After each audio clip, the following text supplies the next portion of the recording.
माननीय सदस्य श्री राजेश रंजन जी।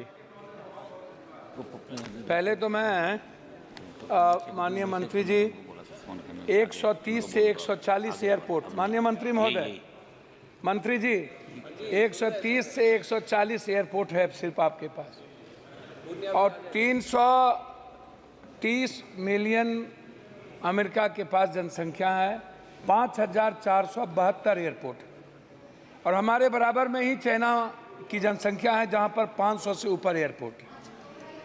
दूसरी तरफ हमारी इकोनॉमी 80 करोड़ लोगों को आप 5 किलो अनाज देते हैं, और लगभग 90-95% लोगों के पास लैपटॉप कंप्यूटर नहीं है, 2 व्हीकल नहीं है, और बिलो पॉवर्टी लाइन 92% लोग हैं। आप जहाज को आम आदमी और विभिन्न जगहों पर ले जाना चाहते हैं, लेकिन 41% आपका ही रिपोर्ट है, 41% किराए में वृद्धि होती है। एक, आप ऊपरी सीमा को तय क्यों नहीं करते हैं? आप निचले सीमा को क्यों तय करते हैं? स्लैब निर्धारित आप क्यों नहीं करते हैं? आप इस पर फोकस नहीं करते। एक प्राधिकरण बनाइए जो किसी भी कीमत पर वो निगरानी करे, और समय समय पर ऑडिट होना निजी एयरलाइंस का सबसे ज़्यादा आवश्यक है। देखिए, निजी एयरलाइंस पूरी हाथी हो चुकी है। वो सभापति महोदय, उसको लगता है कि हम पर कोई अंकुश नहीं है, मैं जो चाहूँगा, जब चाहूँगा, जिस हाल में चाहूँगा, जिस परिस्थिति में चाहूँगा मैं करूँगा, क्योंकि वो सभी बड़े कॉरपोरेट बड़े बड़े लोगों से मुलाकात उसकी होती है।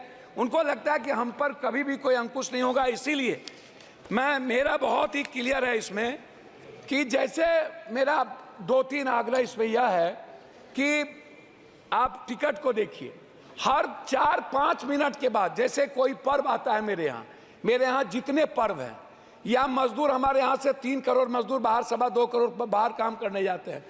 जब शादी का माहौल होता है तो 33,000, 30,000, 18,000, 20,000, 22,000 की टिकट बिकती है। जब कोई पर्व होता है, दुर्गा पूजा हो, छठ हो, या काली का हो, चाहे जिस चीज़ का रामनवमी हो, तब आप देखिएगा तो आपको मिलेगा भाड़ा बढ़ गया। जब हम कहीं बाहर पर्यटन के लिए जाना चाहेंगे, या इन्हीं के यहाँ विशाखापट्टनम या गोवा या किसी भी पर्यटक स्थल पर हम जाना चाहेंगे, तो 30,000 से कभी भी कम की टिकट नहीं मिलेगी। आप हमको एक बात बताइए, ये कोई कारण क्यों नहीं बताता कि 4 बजे 4 मिनट के पहले टिकट का ये कीमत था, और ठीक 5 मिनट के बाद टिकट 30,000। ये आखिर टिकट के कारण क्या होंगे? एक तो आपको ये बताना चाहिए कि आप कारण बताइए कि टिकट का फेयर क्यों बढ़ गया 5 मिनट के अंदर। ये पूछने वाला कोई नहीं है, आप नहीं पूछ सकते हैं। दूसरी चीज, जब हम जाते हैं एयरपोर्ट तो सामान में 5 किलो सामान ज़्यादा हो गया, या 4 किलो या 3 किलो, तो आप जबरदस्ती आप मनमानी कितना टिकट काट देते हैं कि इतना आपको दे देना। अरे भाई, आप बैग को लौटा दीजिए। आपका यदि प्लेन ले जाने को तैयार नहीं है तो पैसा लेकर के आप उतना ही वजन लेते हैं, तो फिर पैसा क्यों लेते हैं? तो चौथी चीज, जब हम एयरपोर्ट जाते हैं, GMRY हो या जिसका भी हो, तो 160 रुपये का समोसा। खाना इतना महंगा है कि मिडिल क्लास जो काम करके बाहर से विदेशों से आते हैं और वो घर जाना चाहते हैं, किसी भी घटना के कारण नहीं जा पाता है। चौथी चीज, जब कोई cancer, brain tumour, heart, liver का इलाज है, जो बिलो ऑफ पॉवर्टी लाइन है, उनके पास एयर एम्बुलेंस नहीं है। वो दिल्ली आने के लिए या कहीं बड़े शहर जाने के लिए उनके पास क्या सुविधा है? तो आप क्या ऐसे बिलो ऑफ पॉवर्टी लाइन जिसको, जो कैंसर, जो संक्रमण बीमारी से परेशान है, क्या उसके लिए कोई ऐसी व्यवस्था आप करेंगे कि 4,000 या 5,000 एक फिक्सेशन कर दीजिए, कितना में वो जाएगा? चौथी चीज, जो बच्चे बिलो ऑफ पॉवर्टी लाइन है, जो बाहर एग्जाम देने के लिए जाता है, जिसके पास ट्रेन का टिकट नहीं मिल पाता है, वो जल्दीबाजी में है, क्या उसके लिए कोई मानक होगा? उस बच्चे के लिए जो इस स्टेट से दूसरे स्टेट जाता है, क्या वो भी 30,000 में लेकर के जाएगा? क्या ले जाने की स्थिति होगी? इसीलिए अंतिम में मेरा आग्रह यह है कि आप प्लेन को बढ़ाने की बात करते हैं, लेकिन उस पर कोई बजट आपका है ही नहीं। आप बजट दे नहीं रहे हैं। बिहार में जैसे पूर्णिया की बात हमारे मित्र ने भी की, लगातार मेरी बातचीत उस पर, मैं आपसे कुछ नहीं कहूँगा। मेरा एक आग्रह है कि पूर्णिया में जैसे आपने एयरफोर्स है, एयरफोर्स का है, वहाँ पर चाइना का वार वहाँ होता था, वहाँ बहुत ही अंडरग्राउंड है, PM जाते हैं, वहीं रहते हैं, छोटा छोटा प्लेन शुरू भी हुआ था। क्यों नहीं हम पूर्णिया में चीज़ों को बनाकर,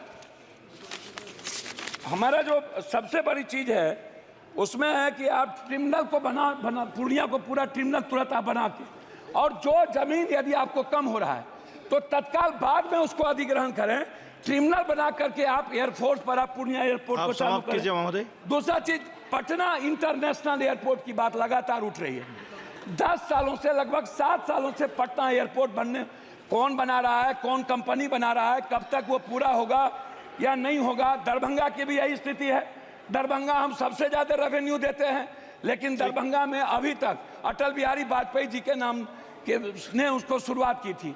2 एयरपोर्ट थे हमारे पास, एक गया, लेकिन गया इंटरनेशनल कहने के लिए है। धन्यवाद महोदय, हम धन्यवाद। बौद्धिस्ट आप चीजों समाप्त को नहीं कीजिए। जोड़ पाते, अंतिम कर रहे हैं।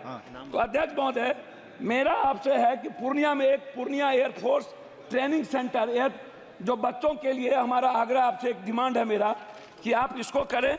दूसरा माननीय चीज, सदस्य आर सच्चिदानंद, मेरा लास्ट है हुजूर, मैं लास्ट कर रहा हूं। मेरा आपसे इंडिगो, मेरा आग्रह, जो प्लेन दिवालिया हो गया क्या सरकार दिवालिया कोई एयरक्राफ्ट जो है उसके लिए कोई व्यवस्था कर रहे हैं? और है, जो इंडिगो है या माननीय कोई सदस्य ऐसी आर प्लेन है, सच्चिदानंदन, प्लीज आप यू स्टार्ट प्लीज। மரியாதைக்குரிய आप बोले, आप स्टार्ट करो। மதிப்பிற்குரிய சபாநாயகர் அவர்களே,